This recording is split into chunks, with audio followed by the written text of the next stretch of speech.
Sur Camille Lacour. Cette semaine, le beau blond a fait la une de tous les magazines People en compagnie de Valérie Bègue, Miss France 2008. Alors qui est vraiment ce nouvel Apollon des piscines? Comment vit-il et comment gère-t-il cette soudaine notoriété? Eh bien pour en savoir plus, nous l'avons rencontré à Marseille. Nous sommes également allés voir ses proches. Enquête sur le phénomène Lacour avec Anne-Laure Andréouti. Et devant, c'est élan. Août 2010, la France entière découvre un tout nouvel athlète. Derrière Camille Lacour qui termine largement devant. C'est un nouveau record des championnats d'Europe, un nouveau record de France. Camille Lacour devient célèbre du jour au lendemain et depuis 2 mois, il est la coqueluche de tous les médias. Mais à seulement 25 ans, comment gérer cette nouvelle notoriété? Nous avons suivi le nageur en exclusivité pendant toute une journée pour savoir qui est vraiment Camille Lacour et ce qui a vraiment changé dans sa vie de nouvelle star du sport. Vendredi dernier, c'est à Marseille que nous avons rendez-vous avec Camille Lacour. Le réveil semble difficile pour le nageur. Normal, depuis son exploit de Budapest, il ne s'est pas entraîné et pour le jeune homme, désormais, tout a changé. Dès son arrivée, il est accueilli comme une star. Ça a marché? Oui, attendez, parce qu'il est tellement grand que j'ai appris que... Camille retrouve ses collègues dont les nageurs William Ménard et Fabien Gillot en pleine séance photo avec leurs sponsors. Depuis qu'ils ont raflé les médailles aux championnats d'Europe, la team de Marseille est en pleine lumière. Alors l'humeur est à la blague potache. C'est comme la pignole qu'elle t'a fait ce week-end. Ta gueule. Mais cette apparente décontraction cache en fait une forte pression. Car depuis les championnats d'Europe, les nageurs français ont la cote et tous les regards se sont tournés vers le beau Camille Lacour. Ah ouais, quand même, ouais. Dès son arrivée à l'aéroport, la presse se jette sur lui. Il est même reçu en grande pompe à l'Élysée. Tout va très vite pour lui. Et ça ne s'arrête pas là.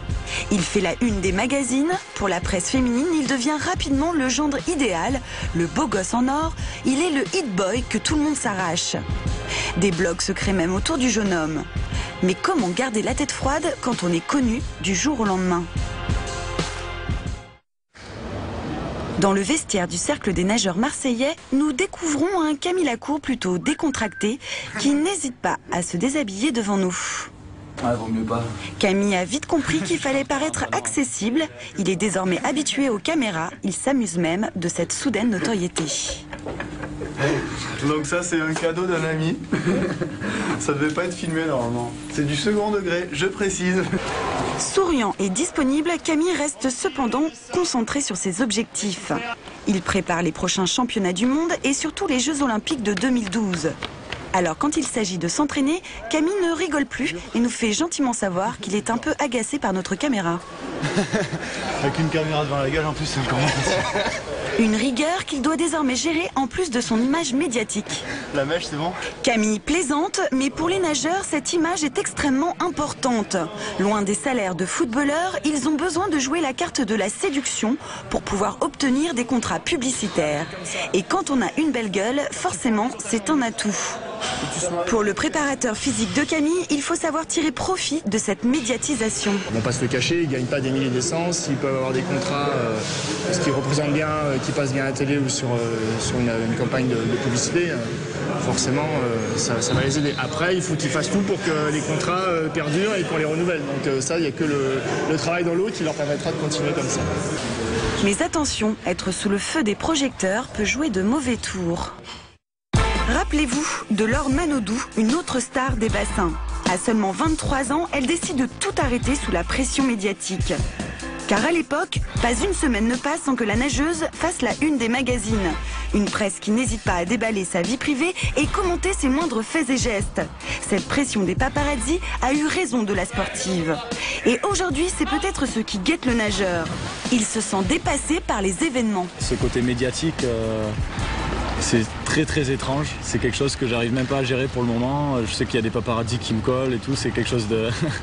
J'arrive même pas à comprendre tout ça, c'est un monde qui m'est totalement inconnu. Donc ce côté sportif, je savoure et pleinement c'est quelque chose d'exceptionnel. Et le côté médiatique, c'est vachement plus étrange.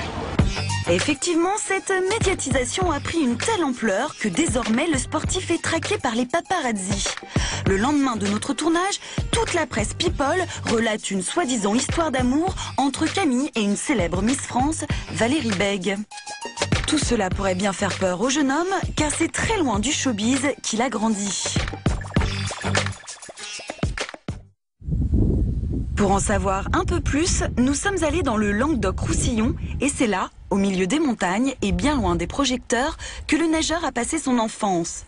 C'est ici, à la Cabanas, que le médaillé est venu se ressourcer après sa victoire.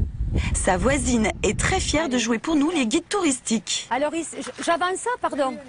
Voilà, alors ici, nous avons la maison de notre chère Camille. Voilà. Voilà la maison, à la Cabanas. Voilà, moi je suis la voisine, j'habite juste 3 maisons un petit peu plus haut. Et en fait, c'est là où il a grandi, c'est là où il a fait toute son enfance. Camille, oui, c'est là où il a grandi. Il a fait toute son enfance, sa scolarité dans notre petit village de la Cabanas. Voilà. Camille quitte son village il y a 3 ans pour s'entraîner à Marseille. Cathy le suit depuis tout petit et pour elle, le jeune homme garde les pieds sur terre. Je ne pense pas que ça lui monte à la tête. C'est un garçon qui ne s'est jamais pris la tête et je pense qu'il restera là. Il était très simple, il faisait les autographes faciles.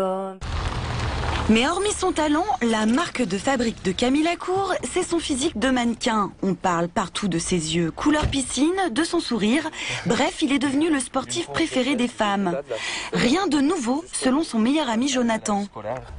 Camille a le succès avec les filles, ouais. C'est certain que je ne l'ai pas vu souvent seul. Maintenant, de dire qu'il passait de l'une à l'autre comme ça, non, c'est pas... Mais c'est sûr qu'il a toujours eu du succès, bien sûr. Un esprit sain dans un corps sain. Pour ses proches, rien n'a changé. Et l'arme secrète du nageur, c'est qu'il porte un regard lucide sur l'engouement dont il fait l'objet. Toute cette médiatisation, toutes ces filles qui me trouvent beau gosse et tout depuis les championnats d'Europe, ça me fait marrer parce que c'est vrai qu'avec 3 médailles d'or, je suis devenu le beau gosse de la natation française. Si j'avais eu 3 places de 4e, je serais resté Camille Lacour normal. Donc c'est vrai que ça me fait sourire et puis je relativise encore une fois vachement. Je garde mes proches près de moi pour pas m'envoler et prendre la grosse tête et voilà. Aujourd'hui, la carrière de Camille Lacour ne fait que commencer et le jeune homme est en pourparlers avec de nombreux sponsors. Mais le plus dur pour lui sera de garder cette image positive sous une pression médiatique toujours plus forte.